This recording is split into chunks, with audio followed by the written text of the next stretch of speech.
precedence for the constitutional bodies to not begin from the choir, but from the lower end of the church.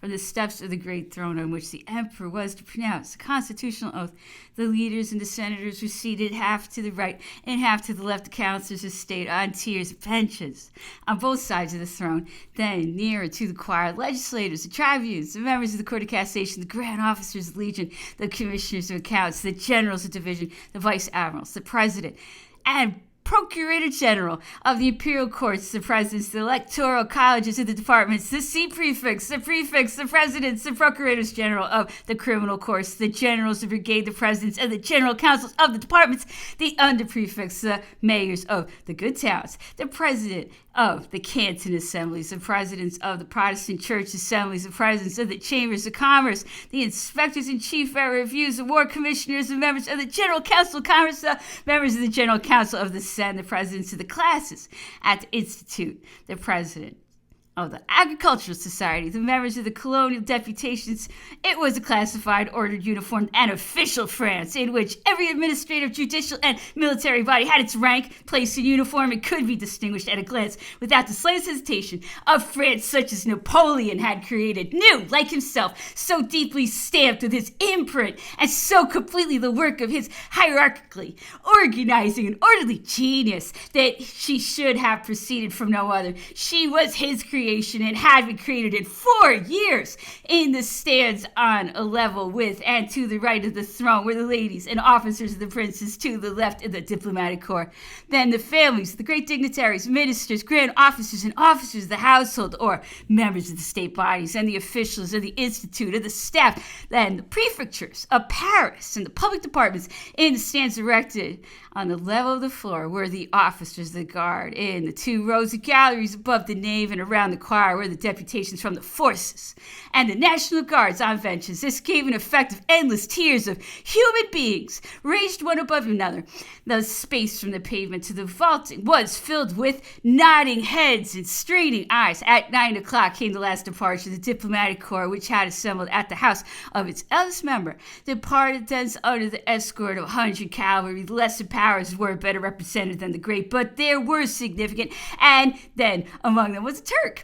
Then came the foreign princes, mere princelings, many of whom were well paid for their zeal. The Margrave of Baden, the hereditary prince of Hesse-Darmstadt, the princes of Hesse-Homburg, Stolnich, Nassau, Walburg, Isenburg, Lowenstein, and Lowenstein-Wertheim. What a clean sweep of them there was to be within 2 years. At present, they were well petted. An escort was offered them and the company of His Majesty's brother-in-law, the Prince Borghese. As to the Arch-Chancellor of the Germanic Empire, the Prince Bishop-elect of Ratisbon, he was overwhelmed with honors. He had a separate train of 3 imperial coaches and a guard for himself. This was not without import for the future. It should be remarked, the coronation was not to be without its Dalberg. A little before 9 o'clock, the assistant deacons of the Holiness Cardinals Braccio, Nesti, and Debian, each in a court carriage, left the Tuileries to precede the Pope to the Archbishop's palace. At the stroke of 9, the Pope's train left the carousel. At its head was a squadron of dragoons, and came the coach containing the emperor's officers attached to the person of the Pope, Vieri, Bergotte, and Salmataris. Next, the cross-bearer of the Pope, Signor Speroni, on a mule, which it had not been thought necessary to purchase, but had been hired for 67 francs, when Speroni appeared, stiff and upright, on his strange mount, holding his crucifix perpendicularly aloft. There ran through the by no means select crowd a laugh, which increased and grew almost into a howl. Look at the Pope's mule. That's what they kiss. Speroni passed by unmoved. It was pretended that he was delighted. He was to attain to the honors of the popular toy maker and the glory of the barometer, raising and lowering his cross as the string in his middle was jerked to slacken. As he possessed the true Roman wit, he collected these toys, merely remarking that he understood French character. After Speroni came a coach with 6 horses containing the grand officers of the papal court, Duke Bracci, Prince Altieri, Prince Ruspoli, the Marquis Sacchetti, and then the Pope's coach. It was drawn by 8 dapple gray horses of marvelous beauty, with plumed crest and twisted manes and tails. These were driven 8 in hand by a coachman in a grand yellow livery, trimmed all over with gold lace. At the heads of the horse were grooms and outriders in the same livery, library. In the inside, which was upholstered in white velvet embroidered with gold, sat the Pope, clad very simply in white, on the little seat with the cardinals. Antonelli di Pietro, the Pope was clearly visible through the 8 windows in the gilded and painted body of the coach. Above him on the roof rose the Triple Crown, supported by 4 gilded doves. On the seat before and behind were 6 pages and 4 footmen in yellow and gold. At the right-hand door was Colonel Duresnel, the Emperor's equerry. That was all.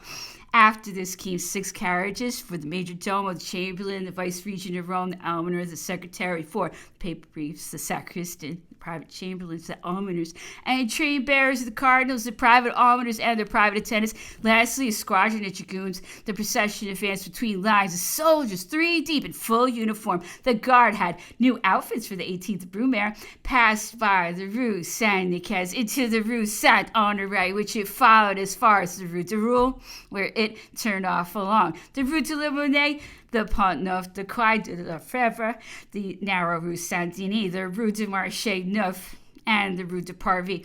The broadest streets had been chosen for the route, which was impossible to avoid this Rue Saint-Louis, which from the Quai de Orfèvre to the Rue de la Baillerie was squeezed between the high houses built on the Petit Bras and those backing onto the buildings which surrounded the Sainte-Chapelle. The crowd had not been allowed to gather except at the Place du Tribunal and at the part of the city where stands had been erected. Some heads were covered, but not all. There was no sign of veneration. No one bowed himself and knelt. The blessings were wasted on the air. The crowd, which had cheered at Speroni, had not yet recovered from its laughter. Moreover, many people were hostile. Rumors said that the Catholic religion was going to be declared the state religion, that every regiment was to have its almoner, and that the marriages and baptisms celebrated by the constitutionals would have to be performed over again and legalized, and this in Paris, where at least 4 religions have been born and died in the last 10 years. The Pope descended from his carriage, the carriage of Josephine, which had been furbished up for the occasion under the awning which Fontaine had discovered, and which had been carried away on the night of the 6th and 7th by a gale of wind, which had broken the fastenings and the timber roof supports. It had been necessary to rebuild it in 4 days, and they were just giving it the last strokes with the hammer. He was received in the entrance hall of the palace by Cardinal de Billoy. He ascended the great staircase and found in the great hall all the cardinals, the French archbishops and bishops, and the cures and convents of the parishes of Paris. 4 tables were laid out. On a large one were the papal ornaments.